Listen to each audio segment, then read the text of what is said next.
কিছু কিছু সম্পর্ক রক্তের সম্পর্ক থেকেও অনেক বেশি হয়ে ওঠে। তো আজকে আমি তোমাদের সঙ্গে শেয়ার করব সেই গল্পটাই। তো চলো তোমরা পুরো ভিডিওটা দেখতে থাকো।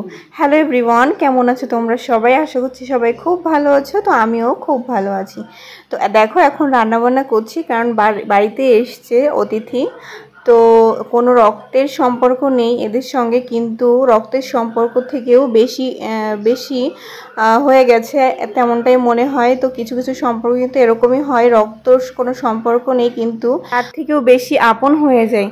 তো এখন হচ্ছে আমি রান্না করছি, কারণ যারা আসবে তারা হচ্ছে দুপুরে খাওয়া দাওয়া করবে, আর তাই জন্যই হচ্ছে আমার এত ব্যস্ততা। তো দেখো অভিকের বাবা গেছিল কলকাতা একটা কাজে, তো সেখানে হচ্ছে ওরা সবাই খাওয়া দাওয়া করেছে ডিবাপিতে। তো নিজে খাওয়া দাওয়া করেছে, আবার ছেলের জন্য একটা পার্সেল নিয়ে এসছে।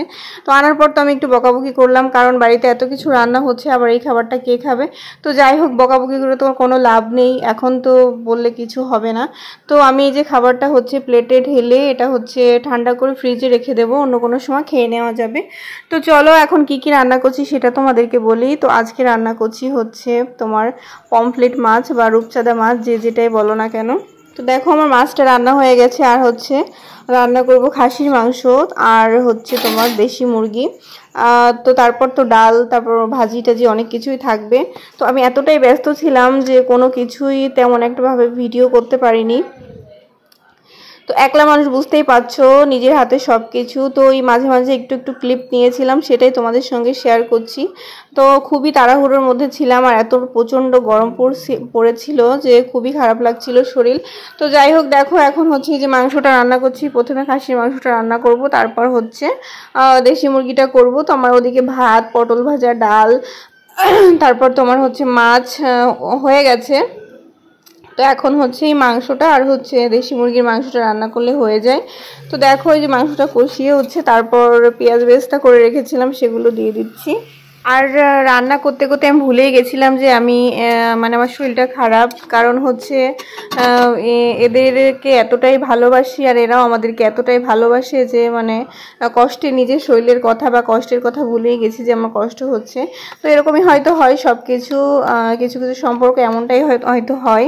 তো যাই হোক, তো আমি তো খুবই যে ব্যস্ত ছিলাম, আর হচ্ছে আমি আগে থেকে সব কিছু রেডি করে রেখেছিলাম যাতে আমার হচ্ছে তখন মানে রান্না করার সময় বেশি তাড়াহুড়া বা বেশি ঝামেলা না হয়। তো যাই হোক, আমাদের দুপুরের খাওয়া দাওয়া হয়ে গেছে, আর কারা এসছে বা কি সেটা তোমাদের সঙ্গে শেয়ার করছি না, পরে অন্য কোনো সময় অবশ্যই শেয়ার করব।